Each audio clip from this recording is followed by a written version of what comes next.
GIT की smart class में आप सभी का स्वागत है। अकाउंटिंग की इस क्लास में हम लोग पढ़ रहे थे अकाउंटिंग टर्म के बारे में, जो कि मैंने आपको प्रोप्राइटर तक बताया था। यही ना, प्रोप्राइटर तक मैंने आपको बता दिया था कि प्रोप्राइटर क्या होता है। मैंने इसके बारे में बताया भी था कि जो व्यक्ति किसी व्यापार में पूंजी लगाने का जोखिम उठाता है और व्यापार में होने वाले लाभ और हानि के लिए क्या होता है, जिम्मेदार होता है, वही हमारे बिजनेस का प्रोप्राइटर कहलाता है। देखिए अगला ऑप्शन हमारा दिया है अकाउंटिंग पीरियड। क्या दिया है? Accounting period. यानी कि अकाउंटिंग पीरियड के बारे में बात करें तो कह रहा है कि एक रेगुलर पीरियड समय अवधि जिसके लिए हम फाइनेंशियल स्टेटमेंट अपना तैयार करते हैं, अकाउंटिंग पीरियड कहलाता है। यहाँ पे बताया जा रहा है कि एक रेगुलर पीरियड समय अवधि जिसके लिए हम एक फाइनेंशियल स्टेटमेंट तैयार करते हैं वह अकाउंटिंग पीरियड कहलाता है। और अकाउंटिंग पीरियड एक मंथ, क्वार्टर या ईयर का भी हो सकता है। जैसे कि मैंने आपको बताया था इसके पहले, कल की क्लास में भी मैंने आपको बताया था कि जो हमारा अकाउंटिंग का जो क्या होता है, मतलब जो अकाउंटिंग का जो डेट होता है, मैंने आपको बताया था कि जो फाइनेंशियल ईयर का जो डेट होता है 1 अप्रैल से लेकर के 31 मार्च तक का समय जो को उसको अकाउंटिंग मतलब फाइनेंशियल अकाउंटिंग का डेट बोला जाता है। मैंने बताया था ना। लेकिन ये कह रहा है कि जैसे कि एक रेगुलर पीरियड समय अवधि जिसके लिए हम फाइनेंशियल स्टेटमेंट तैयार करते हैं वही हमारे लिए अकाउंटिंग पीरियड कहलाता है। मतलब अकाउंटिंग का जो समय होता है, जो अकाउंटिंग पीरियड हम करते हैं, मतलब अकाउंटिंग पीरियड हमारा एक सिंगल मंथ का भी हो सकता है और 3 महीने का एक बार भी हो सकता है और ईयर आदि का भी हो सकता है। जैसे अपने बिजनेस हम स्टार्ट करते हैं तो अगर हमारा बिजनेस बहुत ही हाई लेवल का नहीं है तो हम 1 महीने के अंदर अपने बिजनेस का रिस्पॉन्स जानने की कोशिश करते हैं कि हमारे बिजनेस का रेशियो क्या है, प्रॉफिट हो रहा है कि लॉस हो रहा है। तो उसको तो हम मंथ बोल सकते हैं, लेकिन क्वार्टर का मतलब ये होता है कि 3 महीने में एक बार हम उसका रिस्पॉन्स देखते हैं। जैसे कि अगर सिंगल मंथ अगर आप लेंगे तो अप्रैल महीना, अगर 3 महीने में आप एक बार लेंगे तो अप्रैल, मई, जून महीना। और वही अगर आप ईयर लेते हैं तो ईयर का मतलब 1 अप्रैल से लेकर के और 31 मार्च तक का समय। ये सबका हम अलग अलग स्टेटमेंट तैयार करते हैं कि अगर हम सिंगल महीने का बनाते हैं तो सिंगल महीने का हमारे अकाउंटिंग पीरियड का स्टेटमेंट क्या निकलता है, या 3 महीने का एक बार बनाते हैं तो 3 महीने का एक बार हमारा क्या स्टेटमेंट निकलता है, या 1 साल का बनाते हैं तो 1 साल का हमारा क्या स्टेटमेंट निकलता है। उसकी जांच हम आसानी तरीके से कर पाते हैं। अब चलिए इसके बाद से यहाँ पे लिखा हुआ है चार्ट्स ऑफ अकाउंट। अब चार्ट्स ऑफ अकाउंट क्या होता है? तो कह रहा है कि चार्ट्स ऑफ अकाउंट मतलब जो अकाउंट का जो समूह होता है, अकाउंट का जो ग्रुप होता है, कह रहा है कि ऐसे सभी अकाउंट का समूह जो पार्टिकुलर ऑर्गेनाइजेशन के द्वारा प्रयोग किया जाता है वो ऑर्गेनाइजेशन का चार्ट ऑफ अकाउंट्स कहलाता है। यहाँ पे कह रहा है कि ये सभी अकाउंट का समूह जो किसी पार्टिकुलर, स्पेलिंग देख लीजिएगा, पार्टिकुलर ऑर्गेनाइजेशन के द्वारा प्रयोग किया जाता है। कोई विशेष संस्था हो, कोई विशेष ऑर्गेनाइजेशन हो, उसके माध्यम से प्रयोग किया जाता है और उसी को हम चार्ट्स ऑफ अकाउंट बोलते हैं।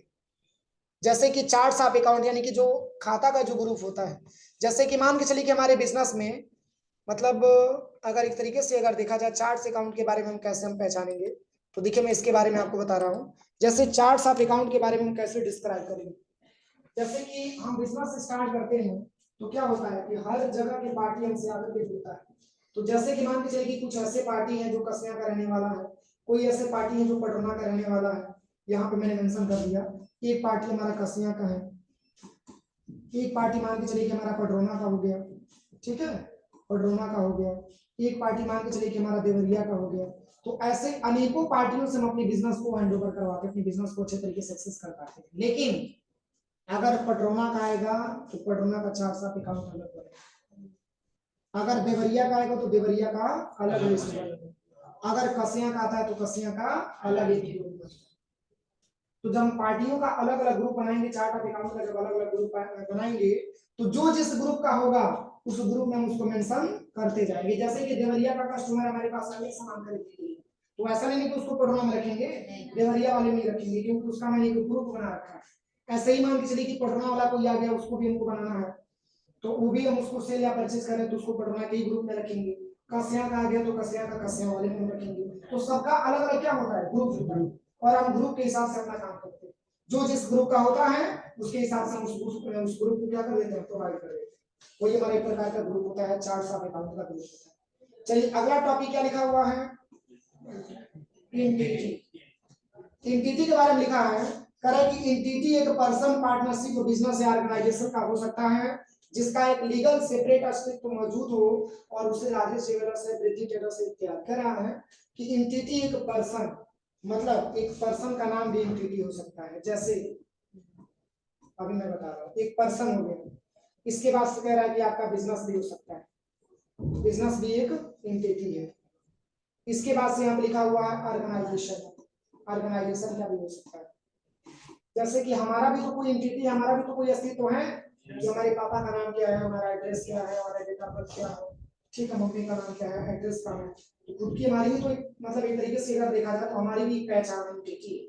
लेकिन अगर हम इस मुद्दे से अगर बात करें तो ऑर्गेनाइजेशन का मतलब कोई बहुत बड़ी संस्था है, तो उस संस्था जाना जाता है, उस संस्था के नाम के माध्यम से जाना जाता है। जैसे कि ऑर्गेनाइजेशन मान लीजिए कि कोई बहुत बड़ी बड़ी संस्थाएं होती हैं, उस संस्था का एक अलग ही पहचान होता है, उस संस्था के नाम से सब कुछ जानता है। ऐसे ही कि मान के चलिए कि कोई पर्सन है, जैसे किसी पर्सन के बारे में हम बात करें तो उस पर्सन का नाम क्या है, उसका डेट ऑफ बर्थ कहाँ है, सॉरी डेट ऑफ बर्थ क्या है, उसका एड्रेस क्या है, ठीक है, इसका मोबाइल नंबर क्या है, तो उसका भी एक अस्तित्व होता है। और बिजनेस का मतलब, तो बिजनेस का मतलब एक व्यापार। जैसे कि एक एग्जांपल मैं आपको बता रहा हूँ, अगर हम बिजनेस के बारे में बात करें तो जैसे अगर इस तरीके से बोला जाए कि पुराना में सबसे अच्छी मिठाई किस दुकान पे मिलती है, तो बहुत सारे लोगों का अशोक कैंटीन का नाम आएगा, बहुत सारे लोगों का साइंस स्वीट्स का नाम आएगा, बहुत सारे लोगों का गोपाल स्वीट्स का नाम आएगा। लेकिन क्या उस बिजनेस के मालिक को कोई जानता है? सब उसके बिजनेस से ही पहचान है कि अगर अगर साईं स्वीट्स पे अगर मिठाई अच्छा मिल रहा है तो उसकी क्वालिटी क्या है, अच्छी है, लेकिन उसके प्रोप्राइटर का नाम किसी को पता नहीं है, लेकिन उसकी एंटिटी है, उसकी एक पहचान है जो उसका बिजनेस। अगर वो अच्छे से क्वांटिटी बना के नहीं देगा, अच्छे से क्वालिटी के साथ वो नहीं देगा, तो उसके बिजनेस को कोई जानेगा नहीं। सबको यही जानता है कि साइंस स्वीट्स पे आप चले जाइए बेहतर मिठाई आपको मिल जाएगा, लेकिन साइंस स्वीट्स के प्रोप्राइटर का नाम कोई नहीं जानता। अशोक कैंटीन में चले जाइए सबसे अच्छी मिठाई मिल जाएगी, लेकिन अशोक कैंटीन का प्रोप्राइटर का नाम कोई नहीं जानता। अब पर्सन क्या होता है, तो पर्सन का मतलब जैसे कि फॉर एग्जांपल मैं छोटा सा एग्जांपल आपको देना चाहूँ, इंस्टीट्यूट में पढ़ाने वाले सभी सर लोग हैं, लेकिन कोई एक सर जो बहुत बेहतर पढ़ा लेते हैं, एज एग्जांपल सर्वेश सर। तो सर्वेश सर एक अलग उनकी पहचान है, जिनको पर्सन के आधार पर जाना जा रहा है, जिस प्रकार के व्यक्ति हैं उनके अंदर क्वालिटी के वो अच्छे तरीके से आपको पढ़ा ले पाए, तो उनके पर्सन यानी कि उनके नाम के आधार पे, उनके व्यक्ति के आधार पे आप आसानी तरीके से उसकी एक अलग ही पहचान दे रहे हैं, जिसका लिखा हुआ है सेपरेट एक्सेस तो अस्तित्व मौजूद है। समझ में आ रहा है ना। और बाकी ऑर्गेनाइजेशन के बारे में आपको बताया ही है मैंने, कोई संस्था है उसका एक अलग ही पहचान होता है, मतलब इन तीनों की पहचान अलग अलग हो सकती है। अगर बिजनेस के माध्यम से देखा जाए तो बिजनेस में परफॉर्मेंस के आधार पर हम देखते हैं कि उसकी परफॉर्मेंस क्या है, उसके आधार पर उसका नाम देखते हैं। अगर बिजनेस में देखा जाए तो बिजनेस में कम ही ऐसे बिजनेस हैं जिसके हम प्रोप्राइटर के नाम जानते हैं, लेकिन ज्यादातर बिजनेस के नाम से ही आदमी जानता है। जैसे कि राजेश ज्वेलर्स, राजेश ज्वेलर्स एक प्रकार की ज्वेलरी की दुकान है, लेकिन राजेश ज्वेलर्स नाम दिया गया एक प्रकार का हमारा मतलब क्या है, हमारे तरीके से देखा जाए तो एंटिटी, इसमें एंटिटी हमारा राजेश हो जाएगा, क्योंकि राजेश का ज्वेलर्स है और राजेश ज्वेलर्स ने इस दुकान को स्टार्ट किया था, बिजनेस को स्टार्ट किया था। वृद्धि ट्रेडर्स प्राइवेट लिमिटेड, ये भी वृद्धि ट्रेडर्स नाम से ही पहचान होगी, किस प्रकार का वृद्धि किसी का नाम होगा, इसका अलग ही पहचान। समझ में आ रहा है। तो हमारे बिजनेस की एक अलग एंटिटी होती है, अलग पहचान होती है, उसका अलग ही अस्तित्व होता है, उसी को हमको पहचानना होता है। अब चलिए अगला क्या दिया है, अगला दिया है ट्रांजैक्शन, और ट्रांजैक्शन का हिंदी होता है लेन देन। क्या होता है, लेन देन।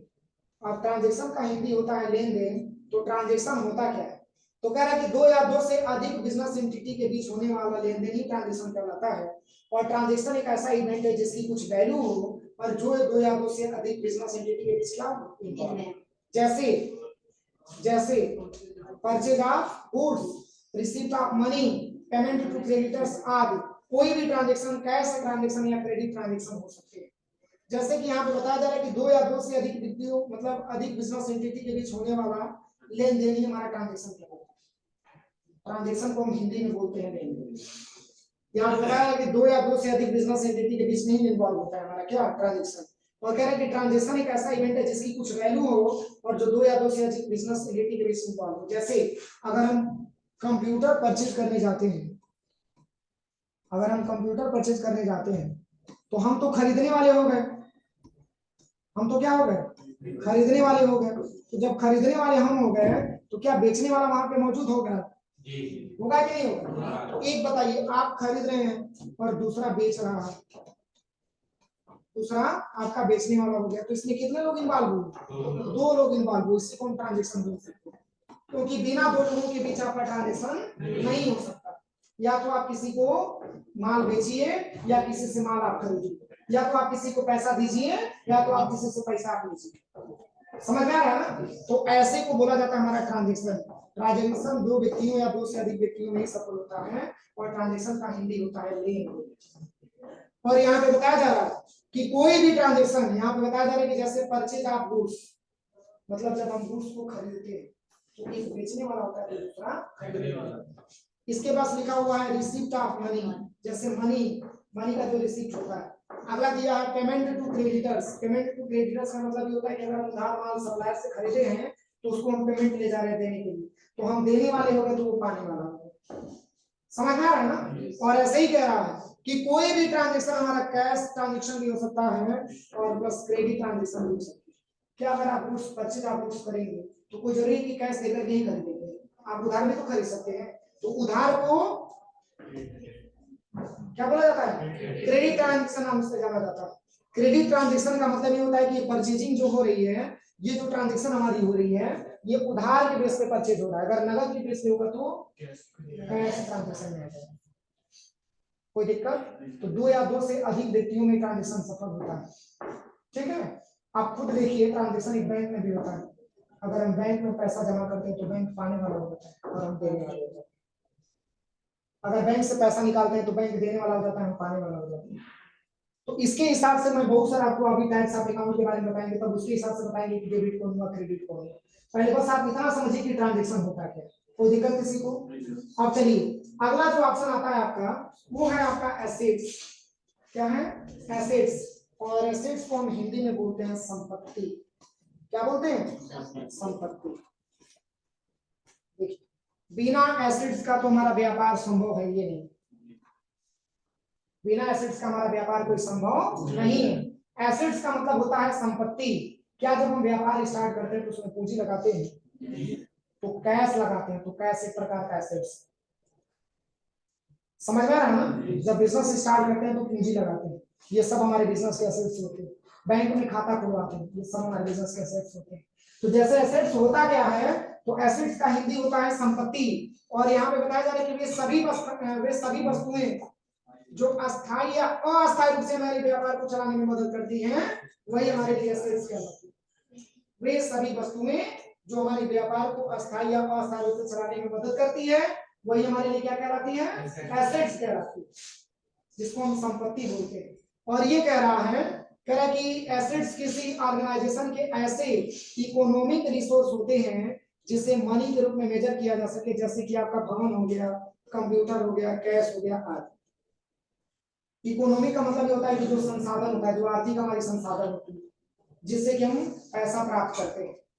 ठीक है, तो यहाँ पे ये बताया जा रहा है कि जब किसी भी एसेट्स को ऑर्गेनाइजेशन का मतलब होता है संस्था, संस्थान, उसके आधार पे इकोनॉमिक रिसर्च मतलब रिसोर्स होते हैं, उसी के आधार पे हम एक संसाधन जनरेट करते हैं। आर्थिक मतलब अगर देखा जाए तो आर्थिक हमारा संसाधन वहीं से, और मनी के रूप में हम क्या करते हैं? प्राप्त करते हैं।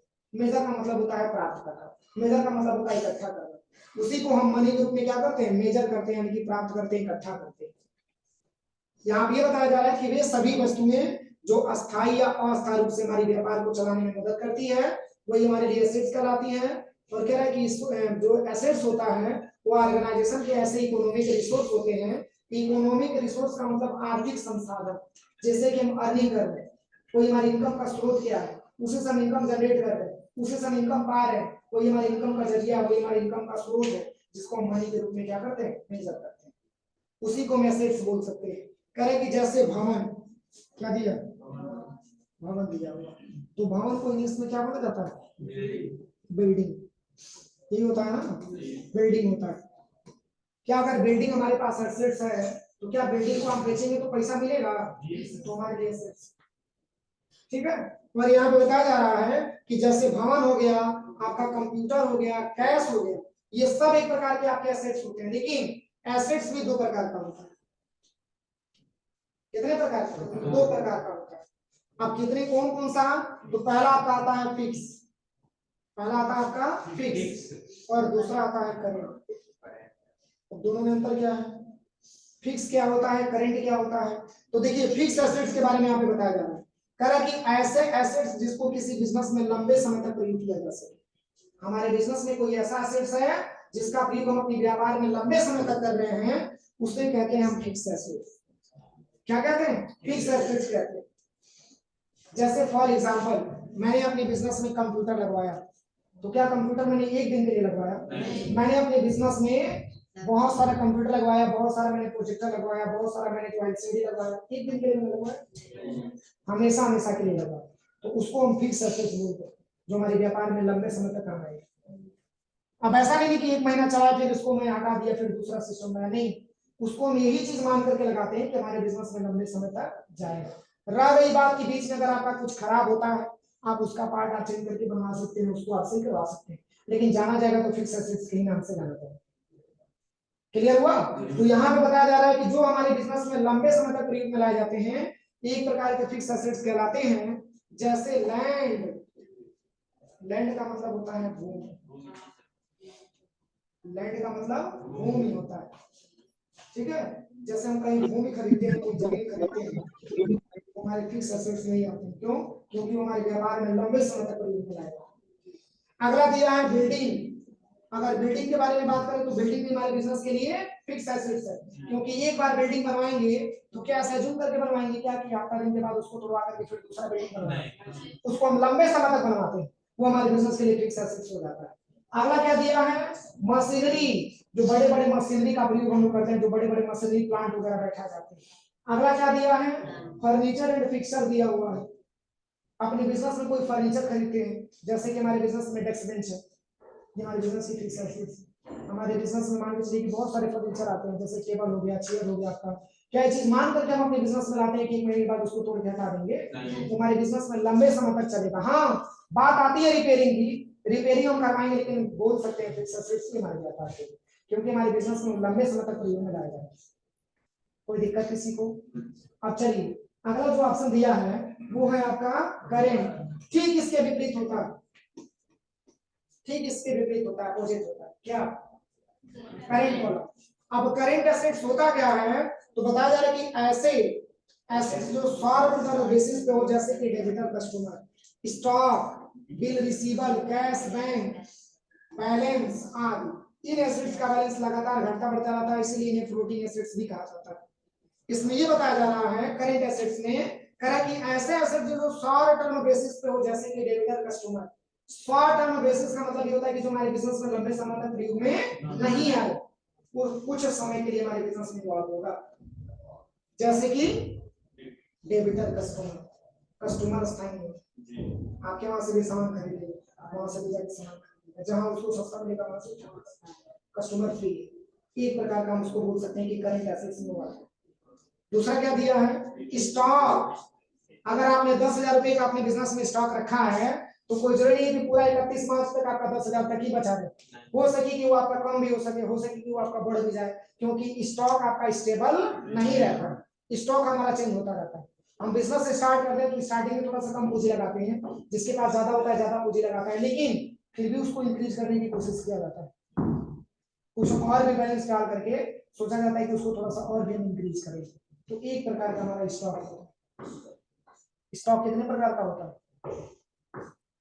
दो प्रकार का स्टॉक होता है। एक आपका होता है ओपनिंग स्टॉक, क्या होता है, ओपनिंग स्टॉक होता है, ये मैं पढ़ाऊंगा आपको, ओपनिंग स्टॉक, ठीक है।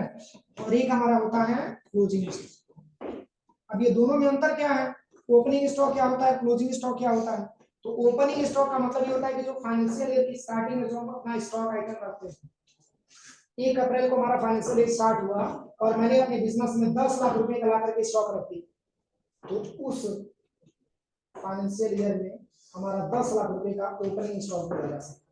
बेचते गए बेचते गए बेचते गए और जब 31 मार्च का समय आया तो हमारे बिजनेस में मात्र 2 लाख रुपए का सामान बचा हुआ, शेष 8 लाख रुपए का स्टॉक बिक गया है।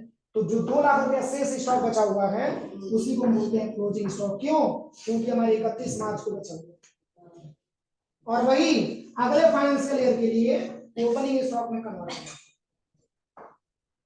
जैसे कि मान के चलिए हम जब बिजनेस स्टार्ट किए तो हम अपने बिजनेस में 4 ट्रैक्टर लेके आए कि 4 ट्रैक्टर से बिजनेस स्टार्ट करते हैं और बेचते गए और जब 31 मार्च का समय आया तो मैंने एजेंसी में अपना ये देखा कि मात्र 2 ट्रैक्टर हमारे पास रह गए और 2 ट्रैक्टर हमारा बिक गया। तो जो 2 ट्रैक्टर बचा हुआ है ना, वही जब 31 मार्च कंप्लीट होगा तो जब 1 अप्रैल का डेट आएगा तो वही हमारा ओपनिंग स्टॉक में बदल जाएगा, उससे भी हम स्टार्ट कर देते हैं। कोई दिक्कत? अब चलिए, अब अगला यहाँ पे दिया हुआ है, अब अगला ऑप्शन क्या दिया है? लायबिलिटीज दिया हुआ है। हाँ, बिल रिसीवेबल दिया है। जैसे कोई बिल का पैसा वगैरह रिसीव करना हो, कोई बिल वगैरह है तो वो भी हमारा करंट होता है, क्योंकि स्टेबल नहीं होता है। बैंक है, कैश है, जैसे कैश हमारा क्या है? करंट एसेट्स के अंदर आता है, क्योंकि आज आपके जेब में 10,000 रुपया है, हो सके कि कल 10 रुपया भी ना हो, हो सके कि 10 लाख आपके जेब में कल 10 रुपया भी ना हो, या हो सके कि आज 10 रुपया कल 10,000 भी हो जाए, क्योंकि कैश का बैलेंस हमारा निश्चित नहीं रहता, वो घटता रहता है। वैसे ही आपका बैंक का भी बैलेंस है। आपके बैंक में मान के चलिए कि 4,75,000 रुपया है, फिर मान के चलिए कि आपने किसी को पेमेंट किया तो 0 पैसा हो, फिर किसी ने भेज दिया तो 75 लाख रुपया हो गया, फिर पता चला कि 75 रुपया भी नहीं बचा, क्योंकि इन बैलेंस का कोई ठिकाना नहीं होता, वो घटता बढ़ता रहता है, इसलिए इसको करंट बोलते हैं, फिक्स नहीं बोलते। क्लियर हुआ? अब चलिए, अब इसके बाद से आपका आता है क्या? इसका एक और नाम है, देखिए, फ्लोटिंग एसेट्स के भी नाम से जाना जाता है। किसको? करंट एसेट्स को। ऐसे ट्रांजेक्शन में आ जाए, ऐसे क्वेश्चन में आपसे आ जाए कि फ्लोटिंग आप एसेट्स को किस नाम से जाना जाता है, तो आप बता सकते हैं कि प्रकार का हमारा करंट एसेट्स का नाम से जाना जाता है। हो जाएगा? अब चलिए, अगला ऑप्शन क्या दिया है? लायबिलिटीज। लायबिलिटीज क्या होता है? देखिए, लायबिलिटीज दिया हुआ क्या दिया है? लायबिलिटीज।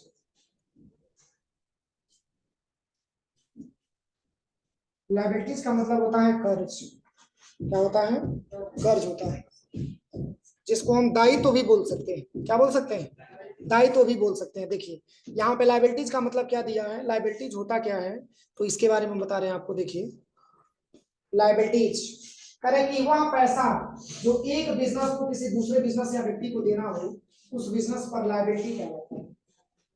वह पैसा जो एक व्यक्ति से दूसरे वह पैसा जो दूसरे व्यक्ति को उनको क्या करना? देना, वही पैसा हमारे लिए क्या कहलाता है? लायबिलिटीज कहलाता है। ऊपर चला देते हैं,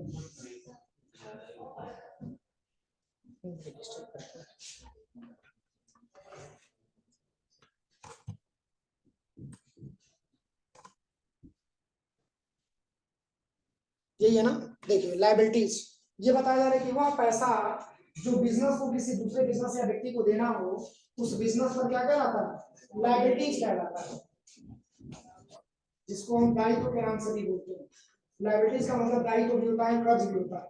तो जैसे कि दूसरे को पैसा कम कर देंगे, तो यहाँ पे बताया जा रहा है, देखिए, कह रहे कि लायबिलिटी कहलाता है, और कह रहे कि जैसे क्रेडिटर से खरीदा गया उधार सामान का पैसा और बैंक से लिया गया लोन का अमाउंट। जैसे एक छोटा सा एग्जांपल मैं आपको बताऊं, आपने अपना बिजनेस स्टार्ट किया, ध्यान दीजिएगा, आपने अपना बिजनेस स्टार्ट किया, आपने अपना बिजनेस जब स्टार्ट किया तो आपके पास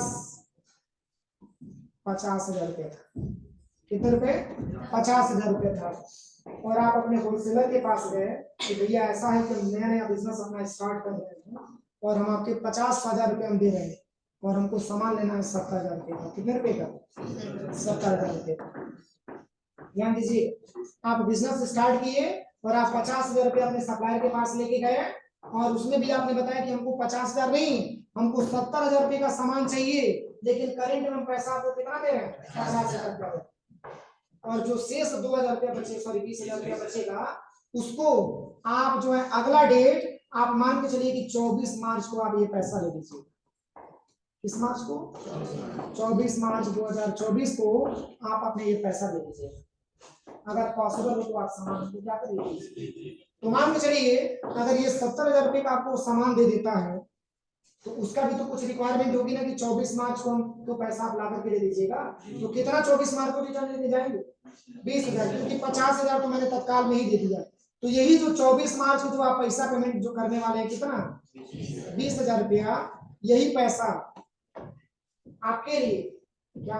लायबिलिटी, क्योंकि एक प्रकार का कर्ज, जब तक वो देंगे नहीं तब तक वो आपका पूरा नहीं है। तो सामान आपने परचेज किससे किया? सप्लायर से। आपने किससे परचेज किया? सप्लायर से।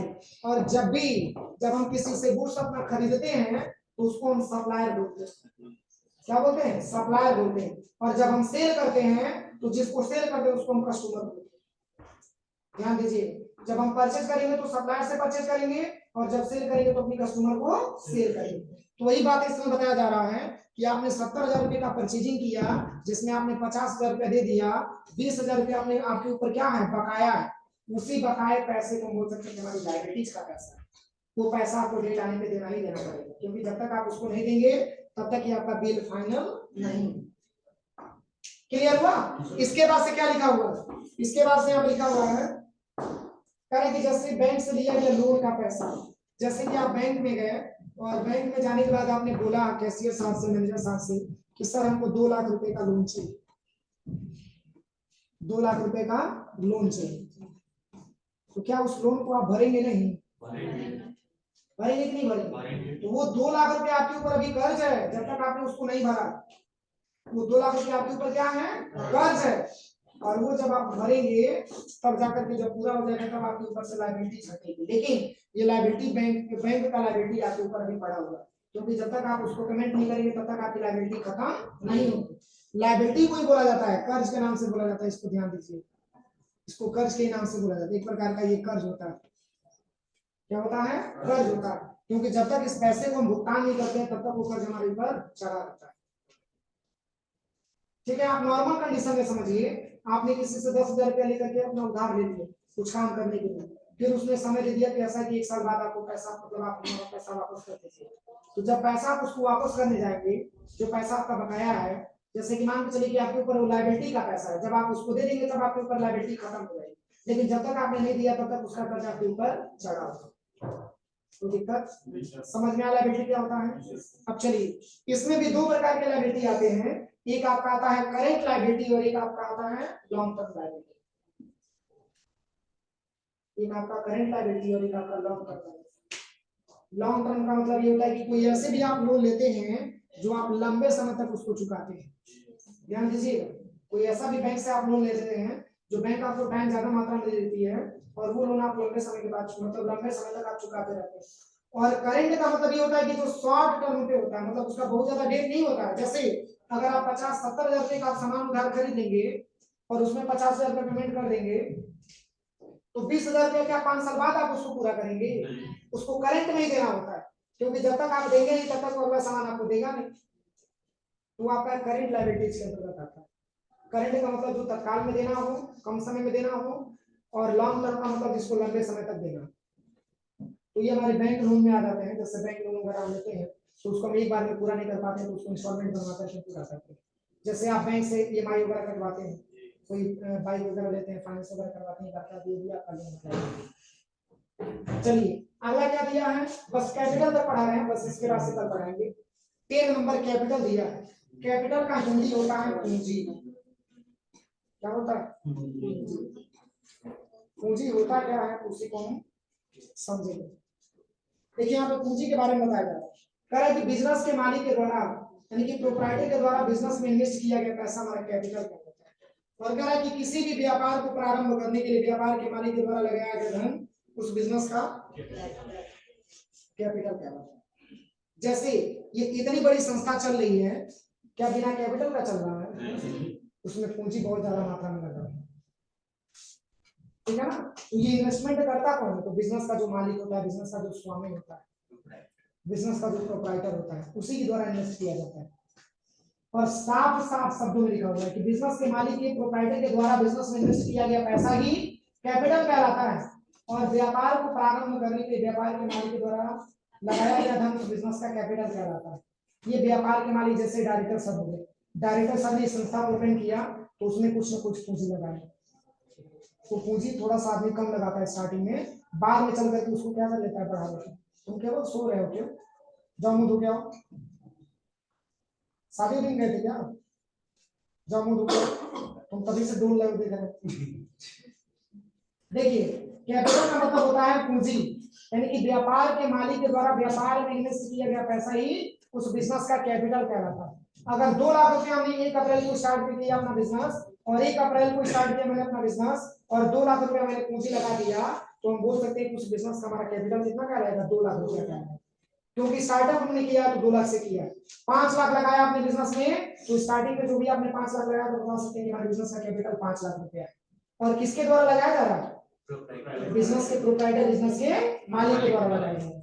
अब इसमें और भी क्या लिखा हुआ है, तो कह रहा है कि बिजनेस, उस बिजनेस का कैपिटल कहलाता है, और जब बिजनेस में प्रॉफिट होता है तो हमारा कैपिटल इंक्रीज होता है। इंक्रीज का मतलब जब आपके बिजनेस में प्रॉफिट हुआ तो कैपिटल इंक्रीज होता है, और जब बिजनेस में लॉस होता है तो कैपिटल आपका डिक्रीज होता है, मतलब कैपिटल आपका घटता है। बिजनेस में आपका कैपिटल इंक्रीज तब होगा जब आपके बिजनेस में प्रॉफिट होगा। आपके बिजनेस में जब प्रॉफिट होता है तब आपका कैपिटल इंक्रीज होता है, और जब लॉस होता है तो आपका मतलब क्या होता है, कैपिटल आपका डिक्रीज होता है। तो लॉस की कंडीशन में आप ये समझिएगा कि लॉस की कंडीशन में हमारा कैपिटल डिक्रीज हो रहा होता है, और प्रॉफिट की कंडीशन में हमारा कैपिटल इंक्रीज हो रहा होता है। कोई दिक्कत? तो यहाँ तक आप पढ़ के आइएगा, शेष हम लोग कल से इनकम से पढ़ा जाएगा, ठीक है? यहाँ तक आप लोग घर से पढ़ के आइएगा। वीडियो से और कहाँ से?